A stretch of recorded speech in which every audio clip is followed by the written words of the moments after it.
السلام علیکم again welcome to my YouTube channel. ناظرین، سانحہ 9 مئی کے دوران پرتشدد واقعات میں ملوث معروف ٹک ٹاکر منیب خان کو لاہور میں ان کے گھر سے 5 مہینے پہلے گرفتار کر لیا گیا تھا۔ تفصیلات کے مطابق منیب Ali Khan corps commander house پر حملہ کرنے میں ملوث تھے۔ کیا پیغام کیا دینا چاہ رہے ہیں؟ اس پیغام جا کے دیتے ہیں، ابھی جا رہے ہیں آگے۔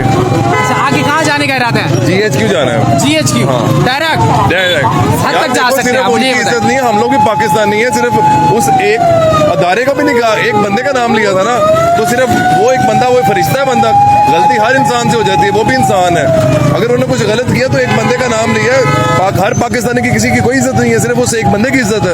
اچھا یہ بتائیں کہ نواز شریف کو نااہل کیا گیا، یوسف رضا گیلانی صاحب کو نااہل کیا، بڑے بڑے لیڈر نااہل ہوئے، گرفتار ہوئے، لیکن عمران خان کی گرفتاری پہ آپ نے تو پورے کینٹی بند کر دیا ہے، یہ کیا وجہ ہے؟ پاکستان بند ہوگا، ہمیں جگایا اس نے یار، اور ابھی دیکھا کتنی قوم کیسی جگائی ہے۔ پولیس کا یہی کہنا تھا کہ منیب خان جو کہ ایک فیمس ٹک ٹاکر ہیں، وہ جناح ہاؤس اٹیک میں شامل تھے اور انہوں نے اپنے چہرے اور ہاتھوں کو کالے کپڑے سے کور کر رکھا تھا۔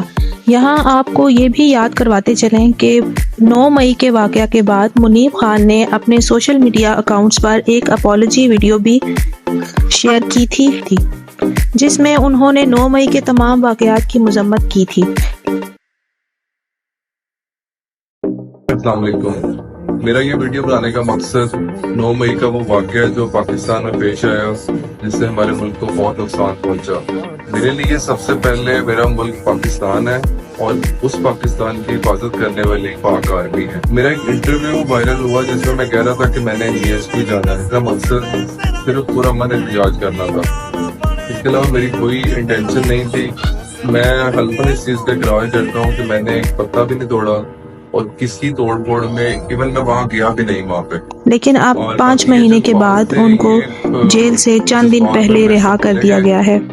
اس طرح کے مزید اپڈیٹس کے لیے ہمارے چینل پنچایت کو ضرور سبسکرائب کریں۔ شکریہ۔